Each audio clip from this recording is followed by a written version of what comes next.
Origin Gens, welcome to Reaction. This is why CVN-77 rushed to Hormuz with a weapon no carrier has. Okay, so this is George H.W. Bush. It's finally going. It's not going to be like CVN-70 or something. Oh, CVN-70, that's going to be. It's CVN-77 this time. Because apparently George Bush has been going there for a while now. I've seen many videos for the past 1.5 months. So I'm pretty sure there's also Mach's afterburner video about an aircraft carrier. So this time, I guess with overwhelming evidence, it's finally going there. With a weapon no carrier has. Okay, I don't know which weapons that's going to be, but I do know that this one is the last Nimitz carrier, implying that it is the best version of the Nimitz carrier with all the upgrades. Ford is different, so it's not going to have the same thing. So this is literally the best Nimitz carrier there can be. It's going to be interesting. Let's watch one. It sits quietly on the pristine flight deck of the USS George H.W. Bush, a single, unmarked shipping container. No designation painted on its side, no visible barrel, no antenna, no turret. The flight crew walks past it every day. Most of them have no idea what it does. For half a century, naval warfare had a strict physics contract. The ship with the biggest, smartest missiles wins. But when the U.S. Navy intercepted and seized an Iranian-flagged cargo vessel on April 19, 2026, Tehran retaliated with exactly the weapon the Pentagon had feared most. They didn't send warships. They didn't launch cruise missiles. They sent waves of cheap, expendable drones toward U.S. naval forces in the Gulf. The drone swarm scenario that carrier strike groups had been wargaming for a decade. The physics contract was instantly broken. When the radar screen lights up with 50 cheap fiberglass targets, the officers inside the Combat Information Center realize their perfectly engineered million-dollar interceptors have suddenly become a liability. If they engage, they go bankrupt on ammunition. If they don't, the flight deck burns. To escape this mathematical trap, the United States Navy had to abandon traditional firepower entirely. The answer wasn't a better missile.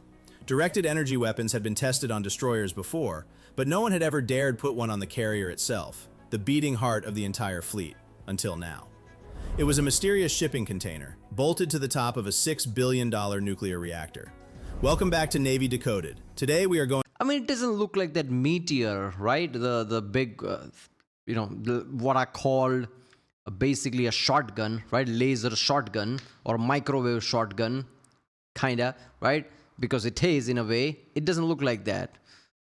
I thought it would have been something like that. But so what is it Helios? The Helios can only target one at a time. How are you going to attack swarms? I don't know. By the way, I also got comments like, do you put oil into your arm? Why is your neck small? Do you think this is all oil? All right, do you think this is oil? Come on. Do you think this is oil? How is my shoulder and things looking small to you? Like, what? Look at my Instagram if you want to know if this is fake or not. Going inside that container, and inside the math that nearly killed the supercarrier. If by the end you walk away with a new respect for the engineers who found a way to fight an infinite swarm with a finite ship, type proud in the comments. Now, to understand why that box is sitting on the flight deck, we need to go back to April 19th. When the USS Spruance intercepted the Iranian-flagged MV Tuska in the Gulf of Oman, the response from Tehran was immediate. Iran did not deploy its frigates. It did not scramble its fighter jets. It launched waves of one-way attack drones, cheap, expendable, fiberglass airframes loaded with small warheads, toward U.S. naval forces operating in the Gulf. The scenario that carrier planners had wargamed for years was unfolding in real time. The message was clear. We cannot match your warships, but we can drown them in numbers. And that is when the real adversary revealed itself. Because the antagonist in this story is not Iran. The enemy is math. Specifically, the magazine depth problem. Do you know those kid-style movies, good-feely type of movies, Disney-style movies, when bad guys have like really big advanced weapon, and the answer to that, they basically, all of them, entire town swarms the bad people and bad technology, tank or whatever, and the music plays in the background. Oh, look at that, like everybody band together and swarm this. That's what Iran is thinking is going to happen. But the problem here is this is not a Disney movie, and this technology can swat all of them. Like, screw you, and there you go. So this, like, oh, we can swarm it with drones.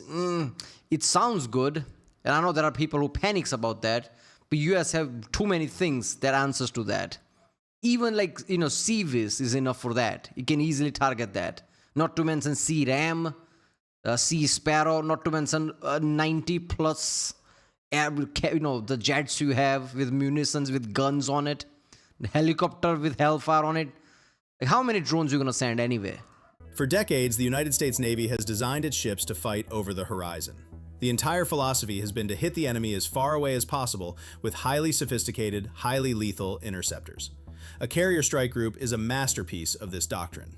The Ticonderoga-class cruisers carry 122 vertical launch system cells. The Arleigh Burke destroyers carry 96. Every destroyer... Okay, what? Why does it have more? More than destroyers? ...piece of this doctrine. The Ticonderoga-class cruisers carry 122 vertical launch system cells. The Arleigh Burke destroyers carry 96.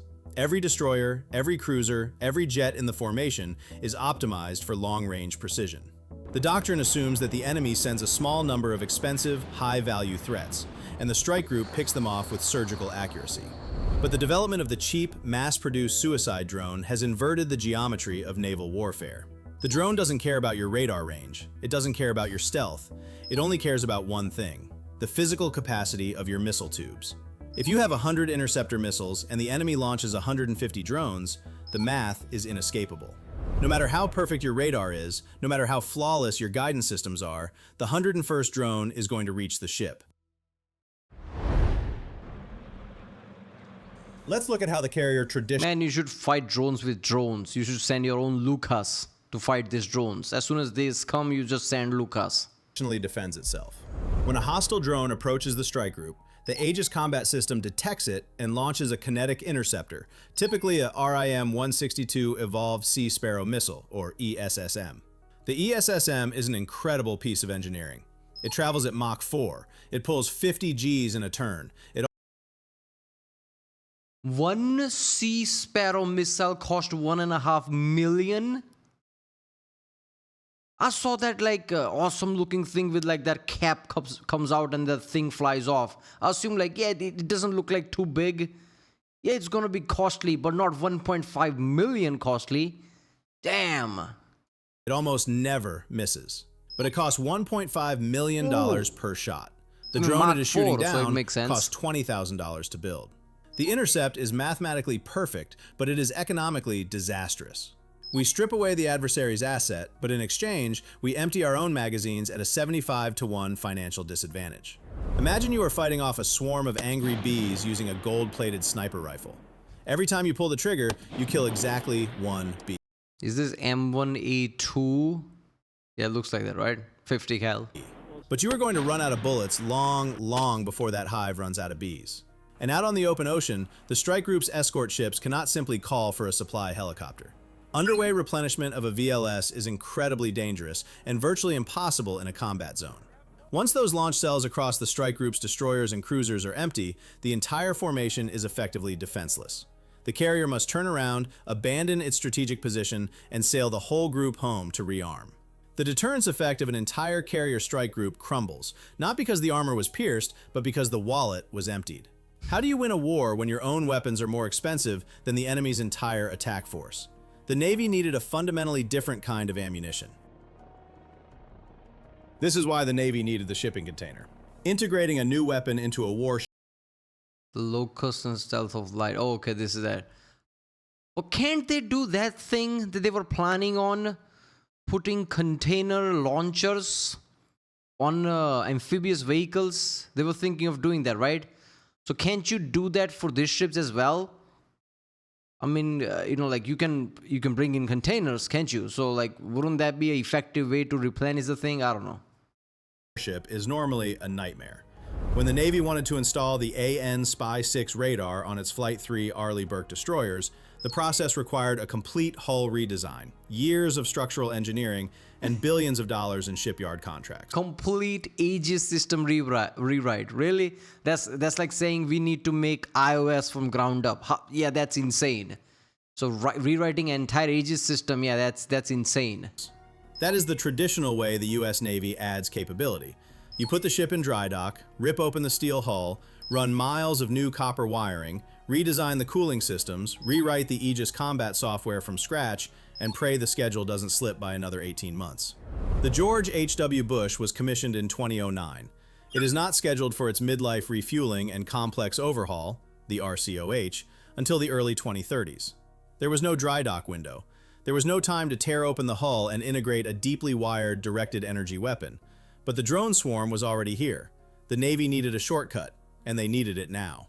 Enter the containerized Locust laser weapon system, developed by AeroVironment under a modular open systems architecture. What? Instead of a deep, invasive integration, the Navy palletized the weapon. They dropped a self-contained box onto the flight deck of CVN-77, connected power cables to the ship's electrical grid, and within days, not years, the carrier had a functioning direct... Don't tell me they use this USB-C for that. It fits all the ports. It's that modular. ...directed energy weapon. Now, laser weapons on warships are not new. The Navy has tested directed energy systems on destroyers and amphibious ships for years.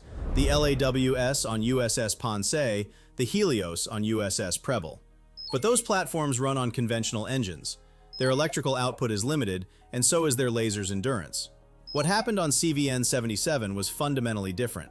This was the first time a laser weapon was mounted on a nuclear-powered aircraft carrier, the single most energy-rich platform in the United States Navy. The Nimitz-class carrier is powered by two A4W nuclear reactors. Those reactors generate a staggering amount of electrical power that can now be fed directly into the Locust system. By bolting this container to the deck, the Navy turned the carrier's nuclear engines into an ammunition factory that never shuts down. We strip away the immense over-the-horizon range of a kinetic missile like the ESSM. The laser has to let the target get dangerously close. But in exchange, we buy back our endurance. As long as the nuclear rods are hot, the carrier has ammunition. And the cost per shot? Roughly $1. The price of the electricity consumed to fire the... Yeah, how does this Locust work though? Is that like Helios or is that like Meteor? Can it attack in a like... Does it have AoE damage is what I'm asking. Game Tom there. Does it have like a damage in a ray or is very specific? Because that's what's going to be a question, right? Because it's very specific. It's laser like Helios. At that point, like, yeah, you can target one, but what about the others? The beam. The Navy reversed the 75-to-1 financial disadvantage and turned it into a 20,000-to-1 advantage. But the economics are only half the story. Oh, it also has a cannon, so it looks like a dazzler, so it will like fry the system, but won't have Helios-style system. It also has missiles. I saw like, but no, he said it's only $1, so it doesn't have missiles in it, so I don't know. Physical nature of a laser solves another massive problem. When a kinetic interceptor missile fires, everybody knows. Radar screens light up. Rocket fuel burns brightly on infrared sensors. A massive smoke trail paints the trajectory across the sky. If the carrier resorts to its last line of defense, the Phalanx CIWS, it fires 4,500 rounds of 20mm tungsten ammunition every minute, spraying brass casings and shattered fragments across the flight deck. A laser is completely silent. It travels at 186,000 miles per second, so fast that there is no need to calculate the lead on a moving target. The radar locks on, and the beam connects instantly. There is no travel time, no exhaust plume, no smoke trail, no radar flare, no debris, and it cannot be jammed by electronic warfare. The flight deck stays clean. The jets keep launching.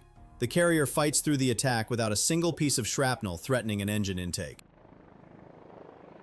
But here is where we need to correct the Hollywood version of what a laser weapon does. Because a laser is not a magic wand, and understanding its limitations is just as... I mean, you need to understand physics, right? You would think like, okay, let's say an aircraft carrier has like a, like a nuclear reactor. So why not scale the laser's output by 100 or even 1,000 folds? Okay, you can do that. It's not hard to do that. You can take Helios and make it 1,000 times more intense. That's not a hard thing to do. The hard thing to do is to make it efficient enough that it runs cool, right? Running it cool is the important part, because the way things work, E equals mc squared, right? So any kind of energy output will have a heat, right? So if you just amplify that, the level of heat it will produce, will you be able to make a system that sustains that, or will just fry everything, right? So there is a cap. You would think, like, why not put 1000 helios on an aircraft carrier? Because it has a reactor, like it can sustain it. Yeah, but 1000 helios, the level of heat it will have, like wasted energy in the form of heat.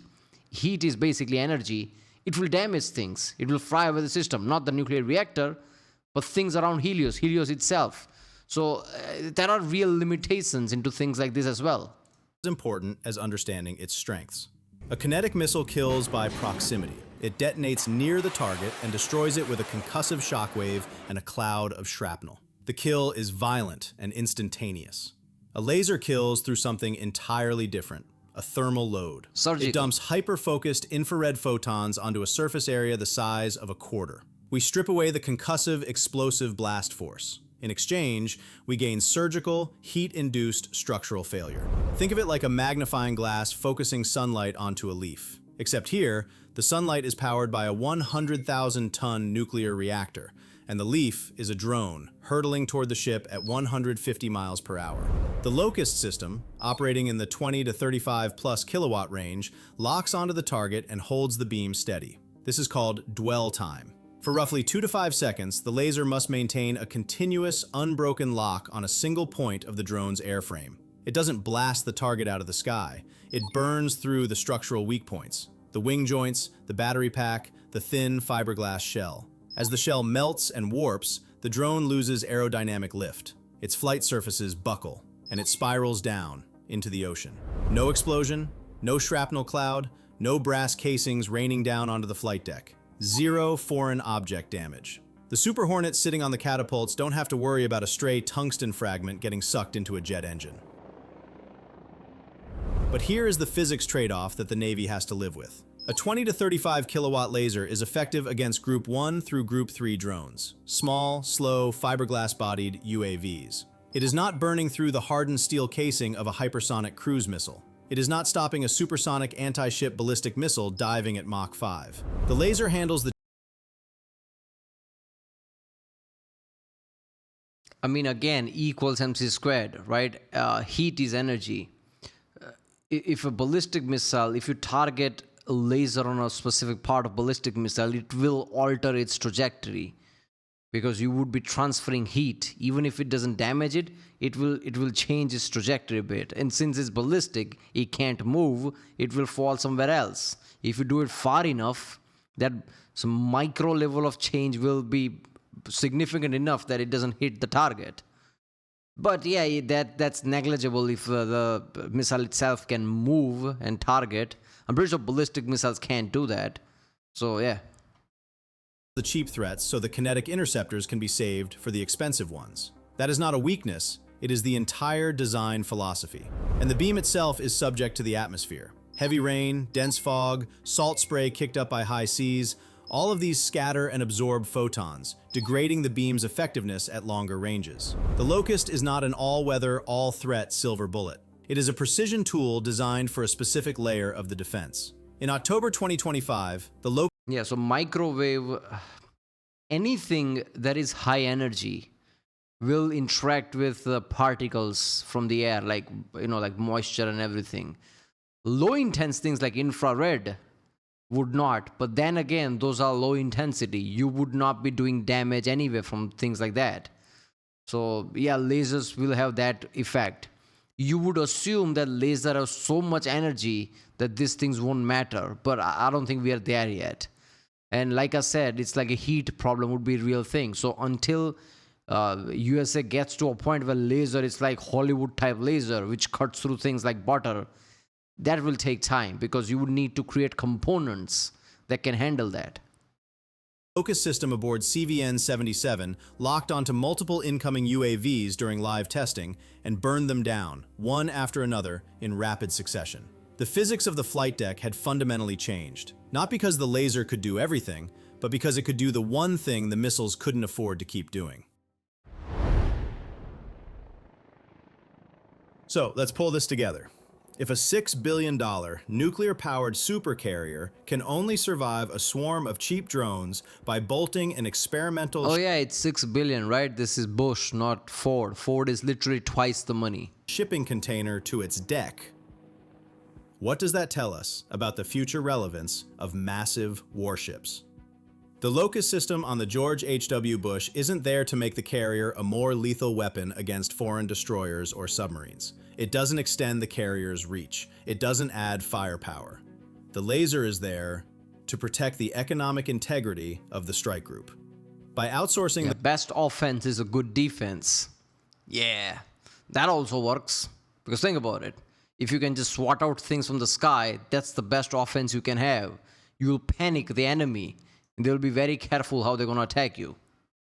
the garbage collection, shooting down cheap drones, to a laser that costs $1 per shot, the carrier preserves its multi-million-dollar ESSM and RAM missiles for the threats that actually matter. Hypersonic cruise missiles, advanced anti-ship ballistic missiles, the weapons that a kinetic interceptor was specifically designed to stop. The shipping container hasn't replaced the missile. It has shielded the missile from being wasted. Think about that. The problem was never the accuracy of the interceptor. The interceptor was perfect.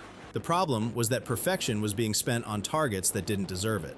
The laser doesn't make the ship more powerful, it makes the ship more intelligent about what it chooses to spend its finite, irreplaceable kinetic ammunition on. And that reframes the entire defensive architecture of the carrier strike group. Without the laser, every threat, from a $20,000 fiber... What is wrong with Meteor though? Is that not ready yet? What is happening? Why are you not using Meteor? Okay, again, I know physics works and I'm going to assume the problem with Meteor is its effective range is very small.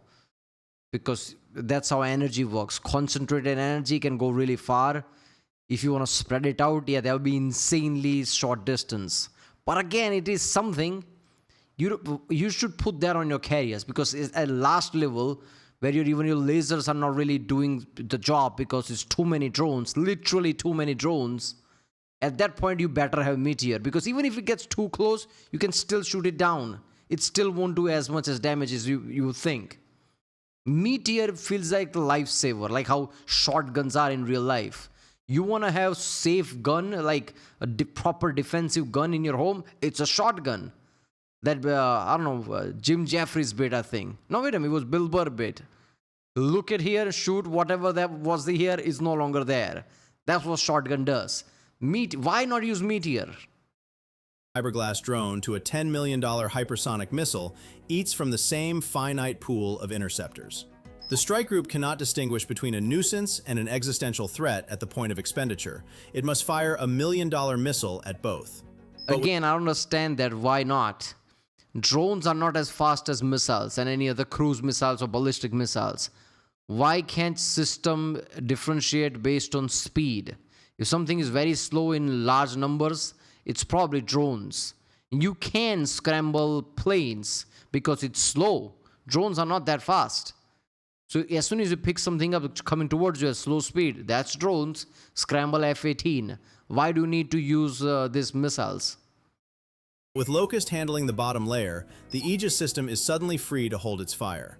The ESSM stays in the tube, the RAM stays on the rail. The carrier's most expensive defenses are preserved, locked, loaded, and... $10 million hypersonic threat.